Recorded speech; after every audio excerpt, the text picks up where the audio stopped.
మనము దేవుని యొక్క వాక్యాన్ని ధ్యానం చేసుకుంటా ఉన్నాం. గత వారంలో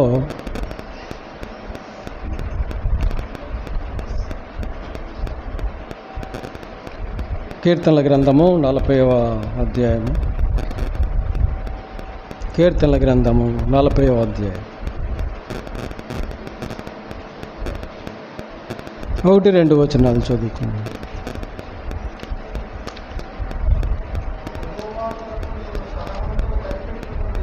యెహోవా కొరకు నేను సహనముతో కనిపెట్టుకొంటిని, ఆయన నాకు చెవియొగ్గి నా మొర్ర ఆలకించెను. నాశనకరమైన గుంటలో నుండి, జిగటగల దొంగ ఊబిలో నుండి ఆయన నన్ను పైకెత్తెను. నా పాదములు బండ మీద నిలిపి నా అడుగులు స్థిరపరచెను. కృపగల తండ్రి, ప్రేమ కల దేవా, ఇంతవరకు నాయన నీ గొప్ప ప్రేమలో మమ్మల్ని అందరినీ కూడా ఉంచి ఉదయకాలం నుండి ఇంతవరకు కాపాడి ఈ ప్రభు దినములో ఆరాధన క్రమంలో చక్కబరిచారు. మరలా వాక్య కొడుకులోనికి తోడుకొని వచ్చారు. చదివిన వాక్య భాగాలు దీవించండి. దావీదు యొక్క జీవితంలో నుండి మీరు మాకు నేర్పిస్తున్నటువంటి పాఠాలు అన్నిటిని బట్టి మీ పాదాల దగ్గరకు వస్తూ ఉన్నాం.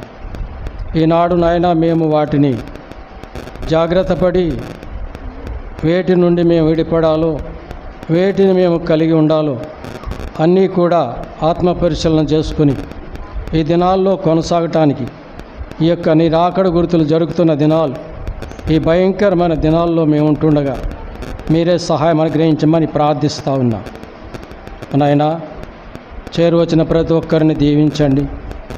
స్వరం వినపడుతూ ఉంటుండగా అందరూ కూడా నీ మాటలు యందు లక్ష్యం ఉంచడానికి సహాయం దయచేయమని యేసుక్రీస్తు వారి దివ్యమైన నామమున అడిగి వేడుచున్నా మా పరమ తండ్రి, ఆమేన్. ప్రభునందు ప్రియులారా, దావీదు యొక్క జీవితంలో ఆయన చేసినటువంటి పొరపాటులు, పాపాలు, అలాగే ఆయన ప్రభు పాదాల దగ్గర మొరపెట్టగా ఆయన చేసిన ఉపకారం, ఆయన చేసినటువంటి ఉపకారం ఎంత గొప్పదో మనము తెలుసుకుంటా ఉన్నాం. ఇలా మనం చూసినట్లయితే 40 అధ్యాయంలో ఆయన వ్రాసినటువంటి ఆ కీర్తన మనము చూసినట్లయితే, మరి యెహోవా కొరకు నేను సహనముతో కనిపెడతా ఉన్నాను. తర్వాత ఆయన నాకు చెవియొగ్గి నా మొర్ర ఆలకించాడు.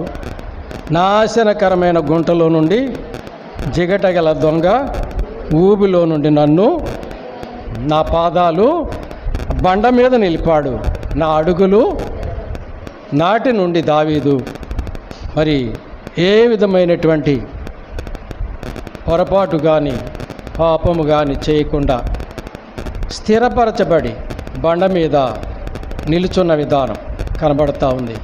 ఈనాడు మనం కూడా మరి ఈ మాటలు వింటున్నటువంటి మనము మరి ఏమి కలిగి ఉండాలి, వేటిని ఎలాగ మనము మరి ఒప్పుకోవాలి, కడుగుకోవాలి అన్న విషయాలు మనము జాగ్రత్త పడాలి.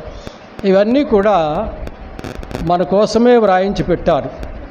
ఆ మాటలు మనము హృదయాల్లో భద్రం చేసుకోవాలి.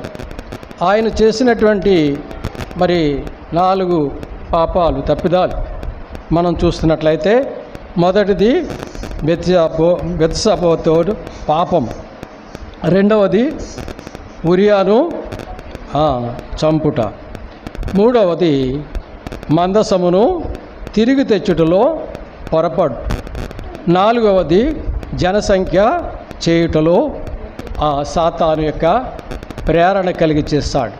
కాబట్టి మనము వారు ఆ 4 తప్పిదాలను బట్టి దేవుడి దగ్గర ఎంత సహనముతో కనిపెట్టి వాటిని కడుక్కున్నాడో, శుద్ధి చేసుకున్నాడో మనం వింటూ ఉంటాం. ఈరోజు మనము మరి 3వ తప్పిదము ఏమిటి అని మనము ఆలోచన చేసినట్లయితే, సమూయేలు రెండవ గ్రంథము 6వ అధ్యాయం.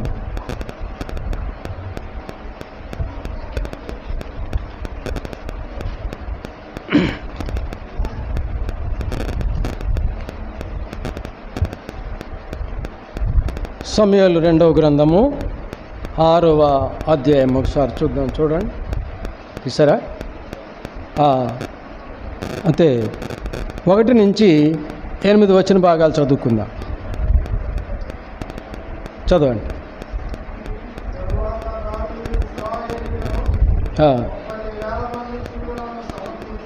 సమకూర్చుకొని బయలుదేరి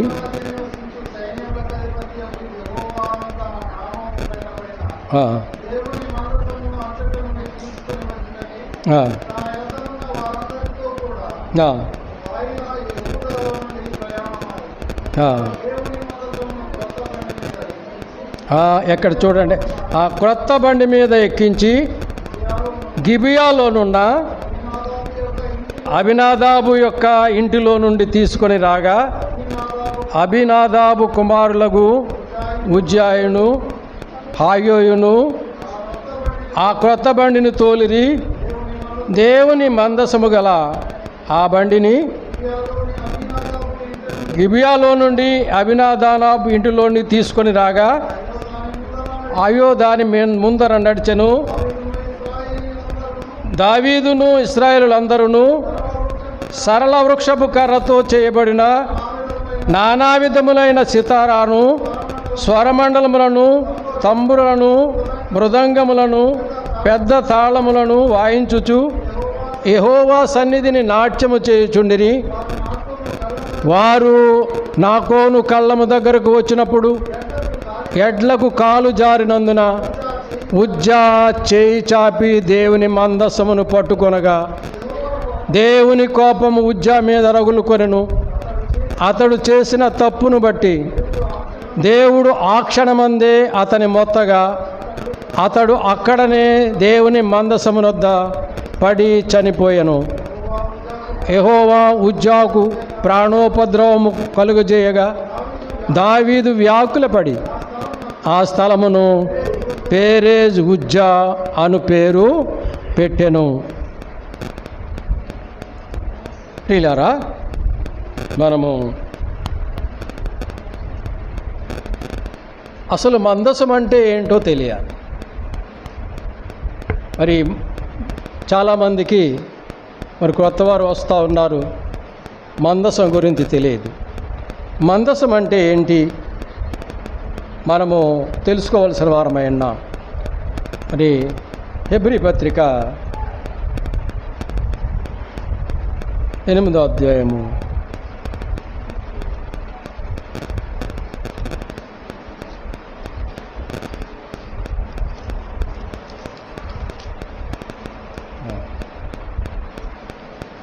9వ అధ్యాయంలో చూడండి. ఇక్కడ ఇవన్నీ మరి చదువుతాం, కొంచెం మరి తెలుసుకున్నాను. మరి చదువు 9వ అధ్యాయం.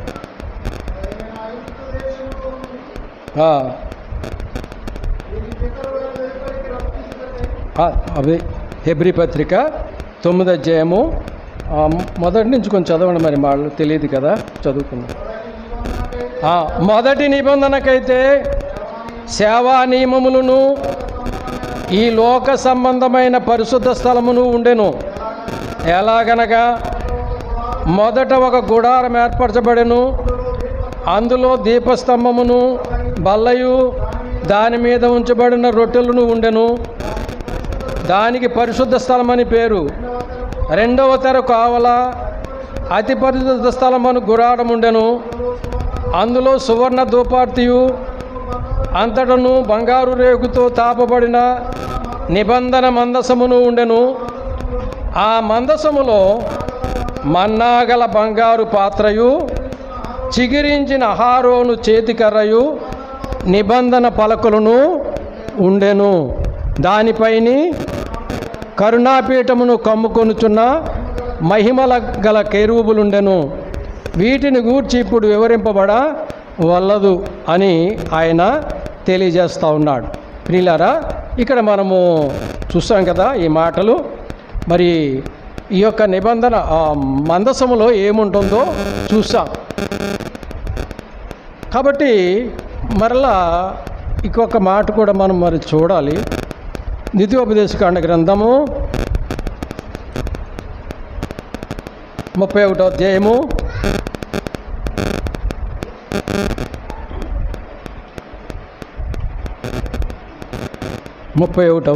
అధ్యాయము 9వ వచనం చూడండి.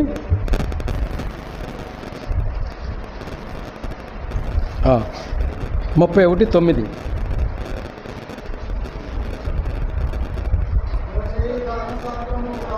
మోషే ఈ ధర్మశాస్త్రము రాసి యెహోవా నిబంధన మందసము మోయు యాజకులైన లేవీలకును ఇశ్రాయేలుల పెద్దలందరికీ దానిని అప్పగించెను.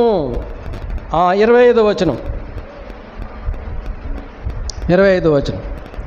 మోషే యెహోవా నిబంధన మందసమును మోయు లేవీలను చూసి ఆజ్ఞాపించినదేమనగా, మీరు ఈ ధర్మశాస్త్ర గ్రంథమును తీసుకొని మీ దేవుడైన యెహోవా నిబంధన మందసపు ప్రక్కన ఉంచుడి, అది అక్కడ నీ మీద సాక్ష్యముగా ఉండును. ఇవన్నీ కూడా మీరు ఇంటి దగ్గర చదువుకోనండి. మరి మందసం అంటే ఏంటో మీకు తెలియజేయడం కోసము ఈ మాటలు నేను చదివించాను. ఈ మందసంలో ఏముంటుందో ఆనాడు మరి మందసం అంటే మరి మందసంలో ఏముంటుందో కూడా మనం తెలుసుకోవాల్సిన వారమై ఉన్నాం. ఈనాడైతే మన ప్రభువు మన మధ్యకు వచ్చారు కాబట్టి అతి పరిశుద్ధమైనటువంటి విధానంలో మనము ఈనాడు కొనసాగుతూ ఉన్నాం. ఇప్పుడు ఈ మాట గురించి మనము మోషేకు దేవుడు తెలియపరిచిన విధానం, ఆ యొక్క మందసములో ఏముండాలి, ఎవరు మోయాలి అన్న విషయాలు. ఎవరు మోయాలన్నది 9వ వచన భాగంలో లేవీలు. ఆ బాధ్యత లేవీలకు అప్పగించారు, ఆ పరిచర్య లేవీలకు అప్పగించారు. వారైనా ఎలా చేయాలి? వారికి మరి ఇక్కడ ఆ మందసము కలిగినటువంటి దానిలో పైన కెరూబు ఉంటుంది, కప్పబడి ఉంటుంది. దానికి అది బంగారుతో ఆ రేకుతో తాపబడి ఉంటుంది. దానికి 4 పక్కల కూడా ఆ ఉంగరాలు ఉంటాయి. ఆ ఉంగరాలలో కర్రలను చొలిపి ఆ కర్రలను లేవదీసి యాజకులే మోయాలి. ఇంకెవరూ కూడా ఆ పని చేయకూడదు. అది పరిశుద్ధమైనటువంటి పని. ఇక్కడ మనం చూసినట్లయితే దావీదు కాలం వచ్చేటప్పటికి దావీదు మరి సమూయేలు 2వ గ్రంథము 6వ అధ్యాయం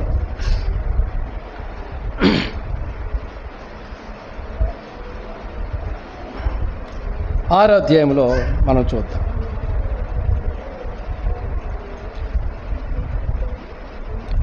ఇప్పుడు చూడండి. తరువాత దావీదు ఇశ్రాయేలుతో 30,000 మంది శూరులను సమకూర్చుకొని బయలుదేరి కెరూబుల మధ్య నివసించు సైన్యములకు అధిపతి యెహోవాను తన నామము పెట్టబడిన దేవుని మందసమును అచ్చట నుండి తీసుకొని వచ్చుటకై తన యొద్దనున్న వారందరితో కూడా బాయిలా యెహూదాలో నుండి ప్రయాణమయ్యను. వారు దేవుని మందసమును క్రొత్త బండి మీద ఎక్కించి గిబియాలోనున్న అబినాదాబు యొక్క ఇంటిలో నుండి తీసుకొని రాగా. సరిపోతుందండి. ఇంతకుముందు చదువుకున్నాం కదా. ఇప్పుడు మీకు తెలుసుకోవటం గురించి ఇక్కడ ఆయన చేసిన పొరపాటు, దావీదు చేసిన పొరపాటు, అది ఏంటది? పొరపాటుగా మనం చెప్పుకుంటున్నాము. అదేంటి? పాపం. ఆ చిన్న పొరపాటే పాపానికి దారి తీసింది. కాబట్టి మనం చూసినట్లయితే ఈ పొరపాటు ఎలా జరిగింది? అప్పుడు మోషేతో చెప్పినట్టుగా ఆ ధర్మశాస్త్ర ప్రకారంగా ఆ యొక్క మందసాన్ని లేవీలే భుజాల మీద మోసుకొని తీసుకొని వెళ్ళాలి. ఈనాడు దావీదు కలిగినటువంటి అనుభవాన్ని బట్టి, ఆయనకున్నటువంటి ధనాన్ని బట్టి ఆయన ఏం చేశాడు? ఉన్నటువంటి జనాన్ని బట్టి ఏం చేశాడండి? 30,000 మంది శూరులను తీసుకున్నాడు. దేవుని యొక్క మందసాన్ని ఎంతో ఆనందంగా తీసుకుని రావాలని ఆయన ఏర్పాటు చేసుకున్న విధానం మనకి ఇక్కడ కనబడుతుంది. అయితే తీసుకుని కొత్త బండి మీద ఎక్కించేశారు, తీసుకుని వచ్చేస్తూ ఉన్నారు. అప్పుడు ఉజ్జా అక్కడ ఉన్నాడు. అక్కడ ఎవరు ఉండాలి ఇంతకిని? అమ్మా, అక్కడ ఎవరు ఉండాలి ఇంతకిని? ఇన్ని చదివించాను కదా, మరి చెప్పాలి మీరు. లేవీలు ఉండాలి. దాన్ని ఎలా మోసుకురావాలి? వారు కూడా వారు చేతులతో పట్టుకురావడానికి వీలు లేదు. ఎలా చేయాలి? కర్రలు చొనిపి వారు భుజాల మీద మోసుకురావాలి. వీరు కొత్త బండి చేయించారు.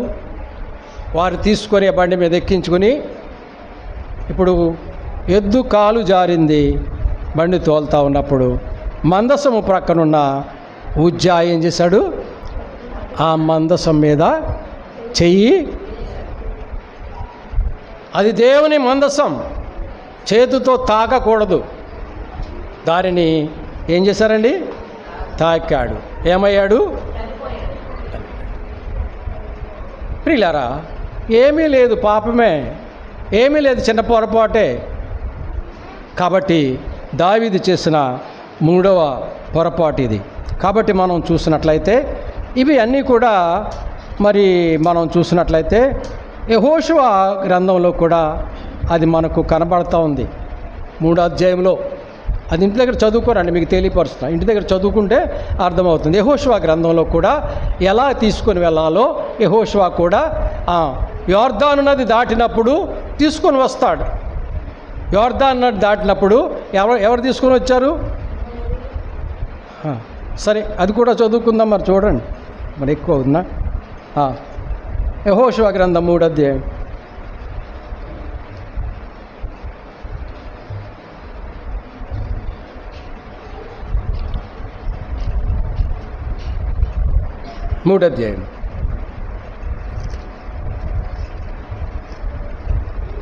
చదవండి.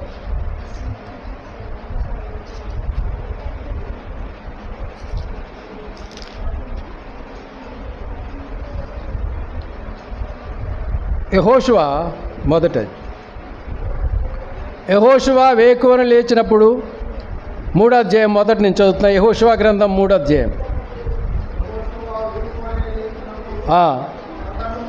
అతడు ఇశ్రాయేలులందరినీ సిత్తీము నుండి బయలుదేరి యోర్దానుకు వచ్చి దానిని దాటక మునుపు అక్కడ నిలిచిరి.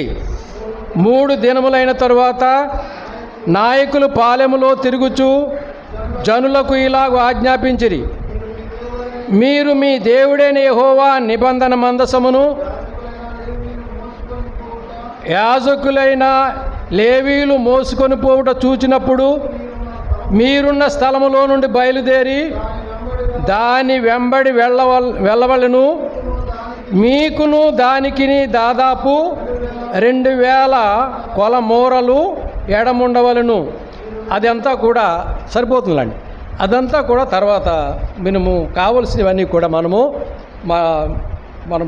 చదువుకుందాం. మాటలను బట్టి మనము చదువుకుందాం. ఇక్కడ మనం చూసినట్లయితే ఈ మాట కూడా అక్కడ చూపిస్తూ ఉన్నాను. 13వ వచన భాగం చూడండి.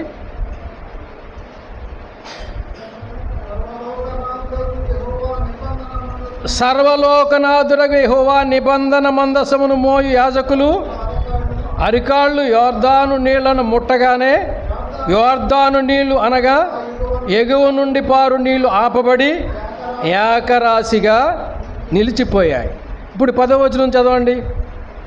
వారితో ఇట్లనెను: సర్వలోకనాథుని నిబంధన మందసము మీకు ముందుగా యోర్దాను దాటిపోవుచున్నది గనుక జీవము గల దేవుడు మీ మధ్య ఉన్నాడనియు ఆయన నిత్యముగా మీ ఎదుట నుండి హిత్తీలను, హివీలను, పెరిజీలను, గిర్గేషీలను, అమేరీలను, యోబీషులను వెళ్ళగొట్టుననియు దీని వర మీరు తెలుసుకొందురు. ఆ యొక్క క్రమాన్ని కూడా తెలుసుకోవటానికి అక్కడ ఆ నిబంధన మందసం గురించి అక్కడ తెలియజేస్తూ ఉన్నారు. నిబంధన మందసము అక్కడ ఉన్నటువంటి విధానము, వారు కూడా వచ్చినప్పుడు యోర్దాన్ ఎప్పుడు ఎలా ఉంటుంది, ఇజ్రాయేలీలు వచ్చిన వాళ్ళు తెలుసు కదా, యోర్దాన్ ఎప్పుడు కూడా నిండిపోయి ఉంటుందట. నేనేం చూడలేదులేండి, వ్రాయబడిన మాటలు బట్టి నేను చెప్తా ఉన్నాను. అది యాజకులు ఆ యొక్క నిబంధన మందసము మోసుకొని ఆ యొక్క అరికాళ్ళు తాకగానే ఏమైపోయింది, ఆ యొక్క జలరాశులన్నీ కూడా, ఆ జలమంతా కూడా ఒక చోట రాశి ఏకరాశిగా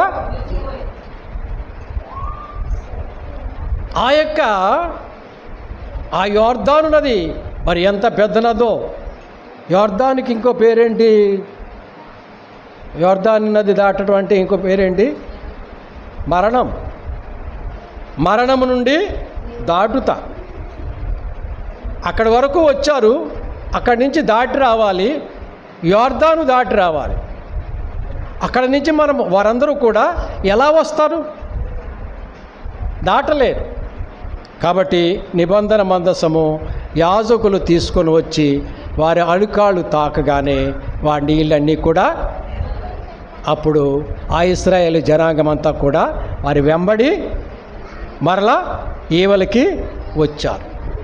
సరే, ఇవన్నీ కూడా మనము మరి చెప్పుకోవటానికి సమయం కాదు. ఎందుకంటే ఇక్కడ మనము మాట్లాడుకునే మాట ఏంటంటే దావీదు చేసిన పొరపాటు గురించి మాట్లాడుకుంటున్నాం. ఆయన లేవీల చేత మోయించవలసినటువంటి నిబంధన మందసాన్ని ఆయనకున్నటువంటి విధానంలో క్రొత్త బండి మీద తీసుకొని వచ్చాడు. దానికోసం ఆయన ఏమైపోయాడు, చనిపోయాడు ఉజ్జా. దానిని బట్టి దావీదు ఏమయ్యాడు, భయపడిపోయాడు. అది పొరపాటు చేశాడు, భయపడిపోయాడు. కాబట్టి మనం చూసినట్లయితే మందసము పోయి బాధ్యత లేవీలది, వారే మోయాలి, వారే దాని పరిచర్య చేయాలి. ఇతరులు దాన్ని ముట్టకూడదు, సమీపించకూడదు. ఎంత దూరంగా ఉండాలో అన్న విషయాలు కూడా అక్కడ చెప్పారు. కాబట్టి మనం చూసినట్లయితే మనము ఇక్కడ వ్రాయబడినటువంటి మాటలన్నీ కూడా జాగ్రత్తగా ఇప్పుడు మనము కొద్దిగా ఆలోచన చేసుకుందాం. సంఖ్యాకాండ గ్రంథము 3వ అధ్యాయము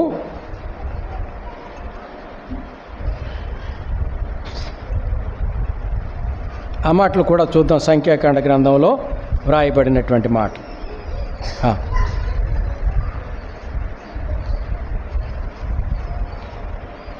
3వ అధ్యాయము 30 నుంచి చదవండి. 30, 31.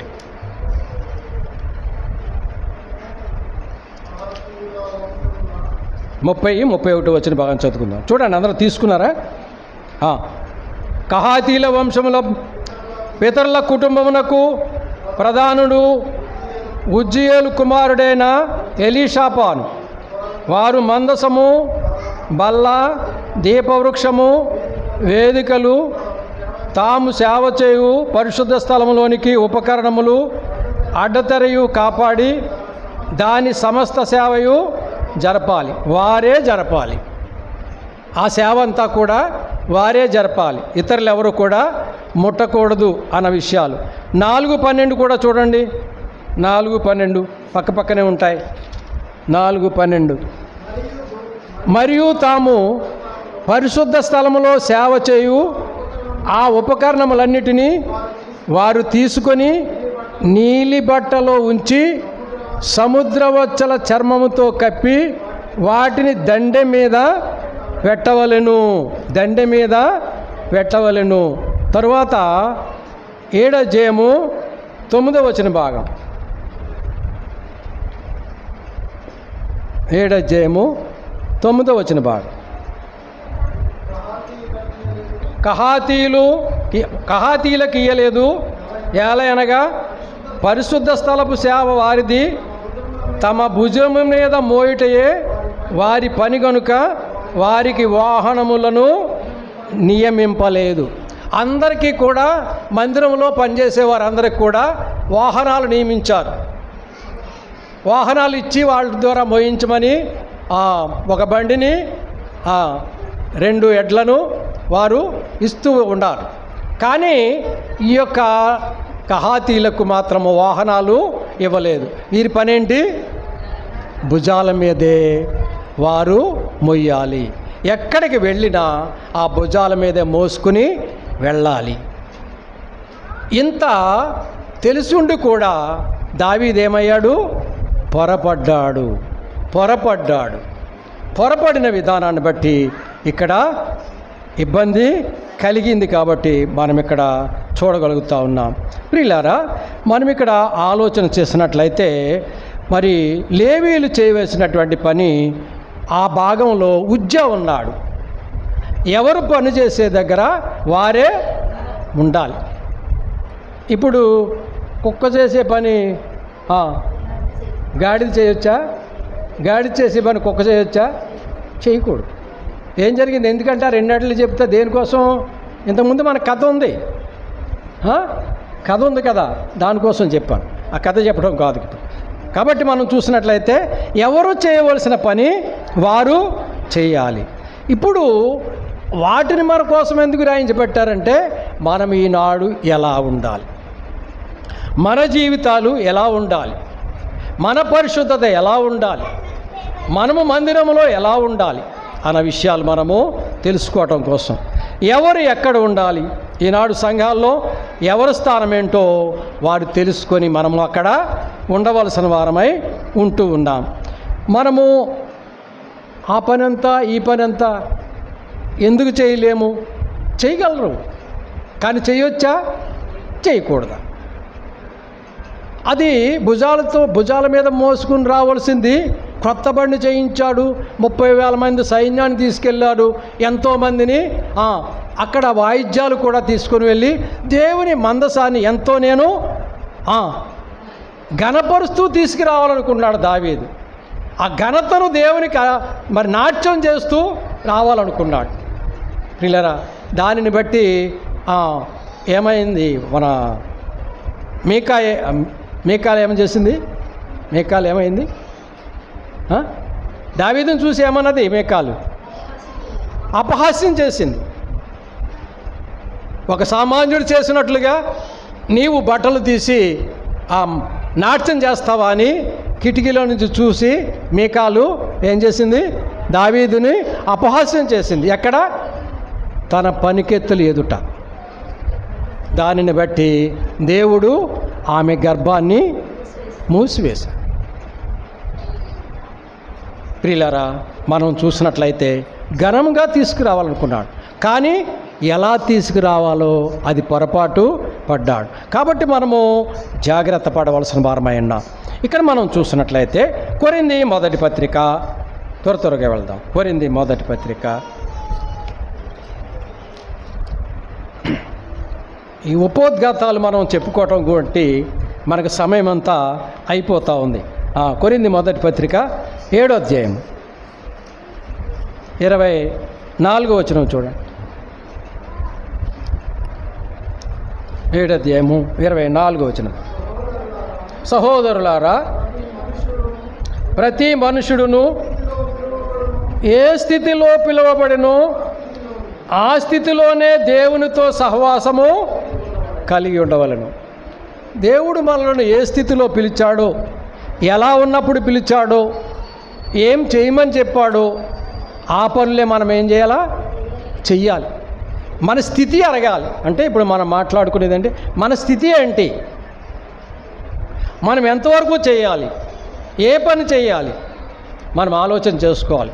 ఇక్కడ మన స్థితి అంటే నేను ఎంత బరువు మోయగలను అని నేను చూసుకోవాలి.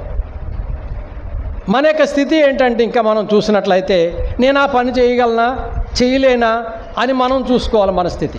కానీ దేవుని సన్నిధిలో మనమేంటి?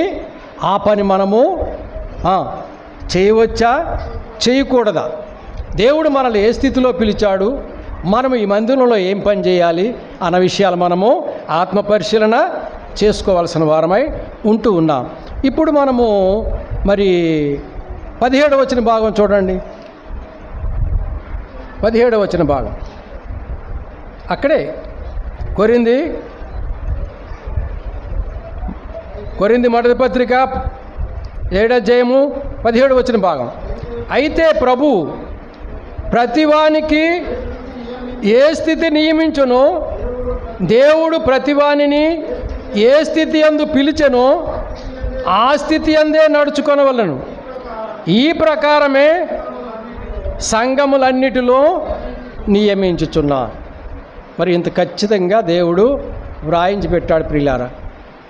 కాబట్టి మనం చూసినట్లయితే ప్రభువు ప్రతివానికి ఏ స్థితి నియమించెనో, దేవుడు ప్రతివానిని ఏ స్థితి యందు పిలిచెనో ఆ స్థితి అందే నడుచుకోవాలి. ఆ ప్రకారమే ఎవరు మాట్లాడరు, అక్కడ ఉన్న మాటే చెప్పండి. సంఘాలన్నిటిలో కూడా అలాగే. ఇప్పుడు మనం చూస్తూ ఉన్నాం ఈ లోకంలోను. ఆ సంఘం చూడండి ఎంత ఎలా చేస్తున్నారు అండి, ఈ సంఘం చూడండి ఎక్కడ ఎలా ఉందండి, ఆ సంఘం చూడండి ఎలా ఉంది. ఆ సంఘాలన్నీ ఎవరు ఎంతకి నాకు తెలియగలుగుతాను. ఆ సంఘాలన్నీ ఎవరి అండి? సరేలే, ఈ సంఘం ఎవరిదండి? జీవము గల దేవుని. ఇప్పుడు ఆ మిగతా ఉన్న సంఘాలు, లోకంలో ఉన్న సంఘాలన్నీ ఎవరి? ఇది మన సంఘమైనప్పుడు, దేవుని సంఘమైనప్పుడు ఆ సంఘాలు ఎవరి అమ్మా? అవి కూడా దేవుని సంఘాలే. అందుకే ఇప్పుడు ఏం చెప్పాడు ఆయన? ఈ ప్రకారమే సంఘములు, సంఘములన్నిటిలో కూడా ఇదే స్థితి, ఇలాగే చేయాలని చెప్తున్నాడు దేవుడు. ఇప్పుడు ఏమంటున్నారు? చాలామంది ఏమంటున్నారు? ఆ సంఘం చూడండి ఎంత ఎలా చేసుకుంటుందండి, ఈ సంఘం చూడు ఎంత ఎలా చేసుకుంటుందండి. ఆ సంఘం దేవుడి సంఘం కదా. వాళ్ళు చేసుకుంటున్నారంటే వాళ్ళ స్థితి మర్చిపోయారు. నువ్వే గొప్పవాడు అంటారా? వాక్యం చెప్తుంది నేను కాదు, ఇక్కడ చూడండి, ఇక్కడ చూడండి. వాళ్ళ స్థితి మర్చిపోయారు. దానికి మనం బాధ్యులం కాదు. ఎవరు స్థితి మర్చిపోతే వాడే ఏం చేయాలి? సమాధానము చెప్పుకోవాలి. నేను చేసిన తప్పుకి మీరు శిక్ష అనుభవిస్తారా? మాట్లాడరేమ్మా? నేను చేసిన తప్పుడు మీరు శిక్ష అనుభవిస్తారా? అనుభవించరు. నేను చేసిన పని ఏదన్నా మంచి పని ఉంటే దానిలో భాగాన్ని అనుభవిస్తారు, శిక్ష అనుభవించలేరు కదా. అలాగే ఇలా చేయకపోతే శిక్ష వారికి. పిల్లలు అక్కడ కుక్కతో ఒకప్పటికి లాగుతున్నారు, చూడండి అక్కడ. కాబట్టి మనం చూసినట్లయితే ఈ ప్రకారమే సంఘములన్నిటిలో నియమించారు. 22వ వచనం చూడండి ఇప్పుడు.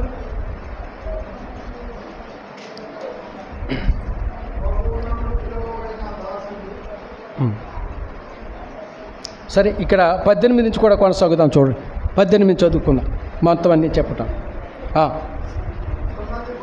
ఇప్పుడు జాగ్రత్తగా వినండి, కొద్దిగా మాట్లాడుకుందాం ఆ మాటలు. సున్నతి పొందినవాడు ఎవడైనాను పిలువబడిన అతడు సున్నతి పోగొట్టుకొనవలదు. సున్నతి పొందినవాడు ఎవడైనాను పిలువబడిన సున్నతి పొందవలదు. దేవుని ఆజ్ఞలను అనుసరించుట ఏం ముఖ్యము కానీ సున్నతి పొందుట ఏమీ కూడా లేదు, సున్నతి పొందుకుపోవుట ఏమీ కూడా లేదు. ప్రతివాడు ఏ స్థితిలో పిలువబడినో ఆ స్థితిలోనే ఉండవలను. దాసుడవై ఉండగా పిలువబడితివా, చింతపడవద్దు. కానీ స్వతంత్రుడు ఒకటకు శక్తి కలిగి ఎడల, స్వతంత్రుడు శక్తి కలిగిన ఎడల స్వతంత్రుడు ఒకట మరీ మంచిది. కాబట్టి మనం ఇక్కడ చూసినట్లయితే మనల్ని ఏ స్థితిలో పిలువబడ్డాడో అలాగే మనము పిలవాలి.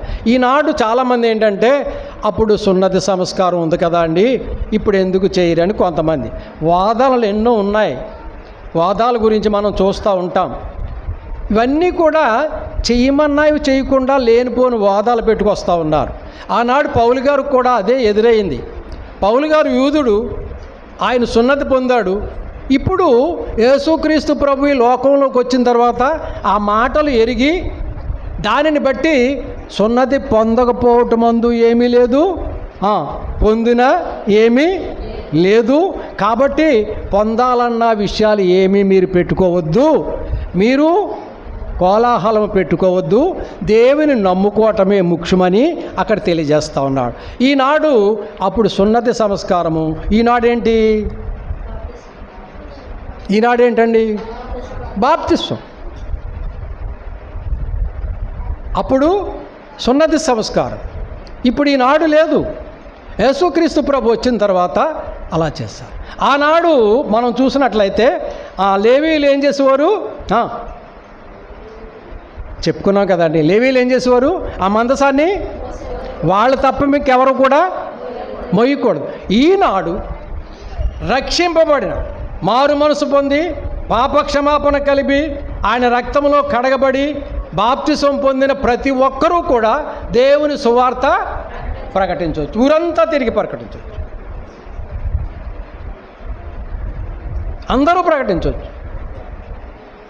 ఆనాడు వారే ముట్టుకోవాలి, వారే మాట్లాడాలి, వారే ఆ పని చేయాలి. మిగతా వారు ఏ పని కూడా చేయటానికి యేసుక్రీస్తు ప్రభు శరీరధారి మన మధ్య నివసించి మనకిచ్చినటువంటి గొప్ప భాగ్యం. పరిశుద్ధతను మనము ఇప్పుడు అతి పరిశుద్ధత స్థలాల గురించి అక్కడ చెప్పుకొచ్చారు. మనం చూసినట్లు హెబ్రీ పత్రికలో ఆ 9 అధ్యాయం 8 అధ్యాయాలు చదువుకోరండి. అవన్నీ కూడా వివరించాలంటే సమయం సరిపోవట్లేదు మరి. కాబట్టి మనం చూసినట్లయితే ఈనాడు పరిశుద్ధత కలగాలి. మన దేవుడు ఎలా చేశాడు మనల్ని? ఆయన పరిశుద్ధుడు గనుక మనలను ఈ లోకములో నుండి, ఈ పాపములో నుండి, సాతాను అధికారము నుండి, తీర్పు నుండి ప్రత్యేకించుకున్నాడు. ఆ ప్రత్యేకతగానే మనం జీవిస్తూ ఆ పరిశుద్ధమైనటువంటి పనిని మనము కొనసాగించాలి. కొంతమంది లేకుండా చేస్తున్నారండి. వాళ్ళ సంగతి ఏంటండి? దానికి నేను బాధ్యున్నా?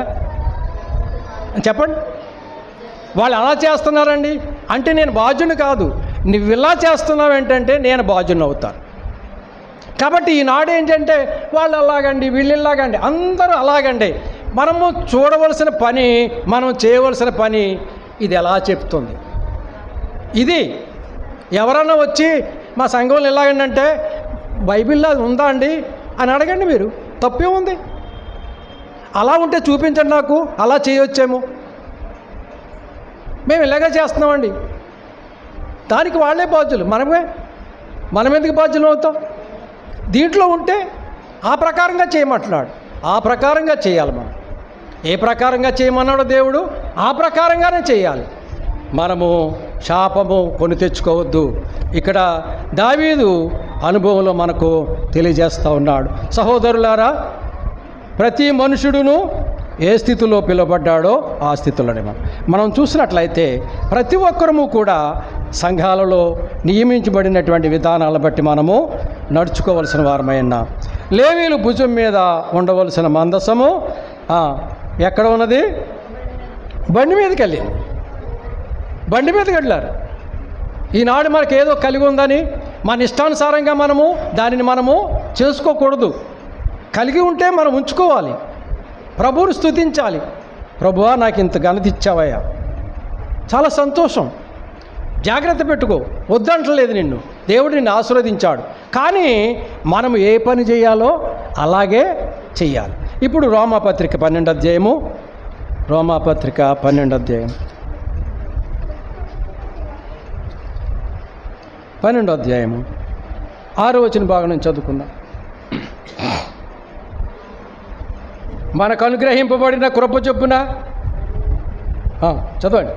వేరు కృపావరములు కలిగిన వారమై ఉన్నాము కనుక ప్రవచన వరమైతే విశ్వాస పరిమాణము చొప్పున ప్రవచింతము, పరిచర్య అయితే పరిచర్యలోను, బోధించువాడైతే బోధించుటలోను, హెచ్చరించువాడైతే హెచ్చరించుటలోను పని కలిగి ఉందాం. పంచిపెట్టువాడు శుద్ధ మనసుతోనూ, పై విచారణ చేయువాడు జాగ్రత్తతోనూ, కరుణించువాడు సంతోషముతోనూ పని జరిగింపవలను. 9వ వచనం. మీ ప్రేమ నిష్కపటమైనదై ఉండవలను, చెడ్డదానిని అసహించుకొని మంచి దానిని హత్తుకొని యుండుడి. సహోదర ప్రేమ విషయములో ఒకని యందొకడు అనురాగము గలవారై, ఘనత విషయములో ఒకరినొకడు గొప్పగా ఎంచుకొనుడి. ఆసక్తి విషయములో మాంద్యులు కాక ఆత్మయందు తీవ్రత గలవారై ప్రభువుని సేవించుడి. ఇంకా ఎన్నో విషయాలు ఉన్నాయి కింద. ఇవన్నీ కూడా మనము చూసుకోవాలి, చదువుకోవాలి, వాటిని గ్రహించాలి. సహోదర ప్రేమ నిలువరంగా ఉండాలి. మనము ఆయన మనకేదో ఇస్తున్నాడని ఆయన మనం ఎక్కువగా ప్రేమించి ఆయన ఏమి ఇవ్వటం లేదని ఇంకొక ఆయన్ని తక్కువగా ప్రేమించే విధానము దేవునిలో లేదు. దేవుని నమ్ముకున్నవారు ఇలాగే ఉండాలి. ప్రేమకు తారతమ్యాలు లేవు. అందరినీ కూడా ఆ కుష్ఠరోగం వచ్చి మోకాళ్ళుని ఏమన్నాడు, నీకు ఇష్టమైతే నన్ను, ఆ ప్రభు ఏమన్నాడు,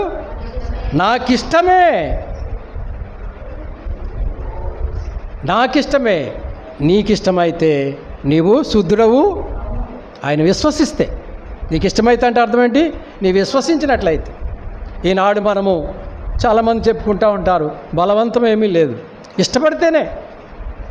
సంఘంలో ఎంతమంది ఉన్నారు, ఎంతమంది రక్షింపబడ్డారు? ఇష్టమై రావాలి, కష్టపడితే వద్దు. దేవుడు ఇష్టమై రావాలని చెప్తున్నాడు. కాబట్టి మనము ఆ విషయాల్లో మనము జాగ్రత్త పడవలసిన వారమై ఉంటూ ఉన్నాం ప్రియులారా. మరి మన జీవితాలు ఎలా ఉంటున్నాయి, ఆత్మ పరిశీలన చేసుకోవాలి. మరి ఆయన భుజాల మీద మోసుకురావటం ఎందుకని ఏం చేశారండి, కొత్త బండి చేయించాడు ఆయన. కొత్త బండి మీద ఆ మందసము ఫిలిస్తీన్లు తీసుకొని వెళ్ళిపోయారు. సౌలుతో యుద్ధం చేశారు ఫిలిస్తీన్లు వచ్చి. సౌలు ఏమైపోయాడు, హతమైపోయాడు. అందరూ కూడా హతమైపోయారు. మందసము అక్కడ ఉండిపోయింది. మందసం మోసేవారు ఎవరు కూడా లేరు. దొరికింది కదా మనకని ఫిలిస్తీన్లు ఏం చేశారు, మందసాన్ని పట్టుకుని వెళ్ళిపోయారు. ఏం జరిగిందో తెలుసు కదా మనకి. ఏం జరిగింది అది మళ్ళీ నన్ను చెప్పమంటారు. మరి నేను చెప్పేదేంటి, ఒక మాట చెప్పితే ఆ మాట మీరు అర్థం చేసుకోలేదు. మరి వాక్యాలు మనకి ఎలా వస్తాయండి? వారి యొక్క రాజులకు, వారి యొక్క ఇళ్లలో ఉన్నవారికి రహస్య స్థలాలలో గడ్డలు బయలుదేరాయి. వారి యొక్క దాగోను గుడిలో పెట్టుకున్నారు మందసం తీసుకొని వెళ్ళి. ఆ మందసము అక్కడ ఆ దాగోని యొక్క అది ఎలా జరిగిందో ఏంటో అన్నీ కూడా మనం చూస్తాం. మరలా సమయం అయిపోయింది అక్కడ. నాకు మీరు వినరు, ఇక నేను ముగించడానికి సిద్ధపడ్డాను. కాబట్టి ఆ మందసము ఎవరు కూడా ముట్టుకోకూడదు. వారేం చేశారు, వారు శకునాలు చూపించుకుని ఆ క్రొత్త బండి మీద మరలా ఎక్కించి ఎవ్వరూ ముట్టుకోకుండా దానికి ప్రాయచిత్తంగా వాళ్ళు అక్కడ కొన్ని చెప్పారు.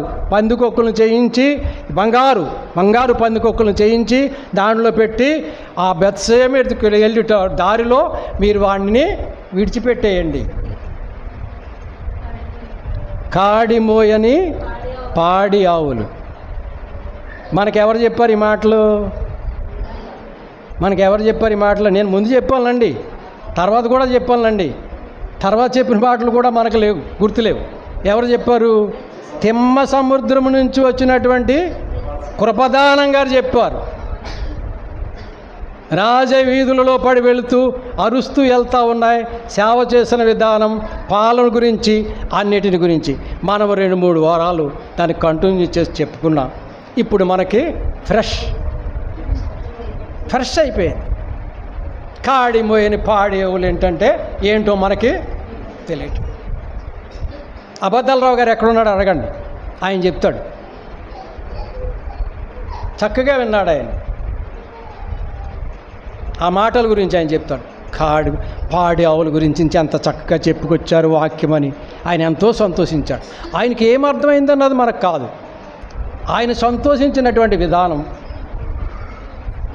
కాబట్టి ఇక్కడ మనం చూసినట్లయితే ప్రియులారా, అది ఎక్కడ ఉండాలో అక్కడే ఉండాలి. కాబట్టి వారికి గడ్డలు మానిపోయాయి. వారికి ఆనందాన్ని, సంతోషాన్ని కలిగి ఉన్నవారు వారి ఊరిలో ఇక్కడ కూడా వచ్చాయి. అప్పుడు వచ్చినప్పుడు జరిగినటువంటి ఈ యొక్క విధానమే ఈ యొక్క దావీదు తీసుకొని వస్తున్నటువంటి మందసం.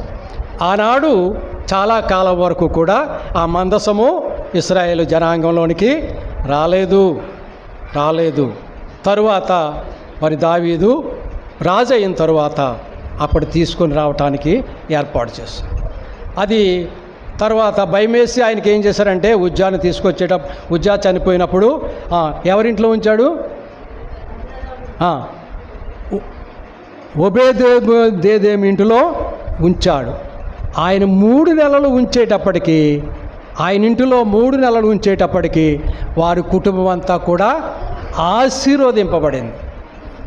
అప్పుడు దావీదు గారికి ఆనందం కలిగి ఈ యొక్క మందసాన్ని తీసుకుని రావాలని ఆశ కలిగింది. దావీదు పురంలో పెట్టాలని ఆశ కలిగింది. అంతకుముందేమో ఇబ్బంది కలిగితే భయమేసింది. ఇప్పుడు ఆశీర్వదిస్తే ఆయన మందసం మన దగ్గర ఉండాలని ఆలోచన చేస్తాం. మనకు కూడా అంతే. మనకు కూడా మనం చేసే ఆలోచనలు ఎలా ఉంటా ఉన్నాయి? దేవుడు మనకు మేలు చేస్తే ఎంతో సంతోషిస్తాం. ఏదైనా చిన్న కీడు వచ్చేటప్పటికి దేవుడు నాకు ఎలా చేశాడేంటని అంటాం. ప్రియులారా, మనము ఈ సమయంలో మరి దేవుని యొక్క వాక్యాన్ని విన్నాం. 3 పొరపాటుల గురించి చూస్తాం.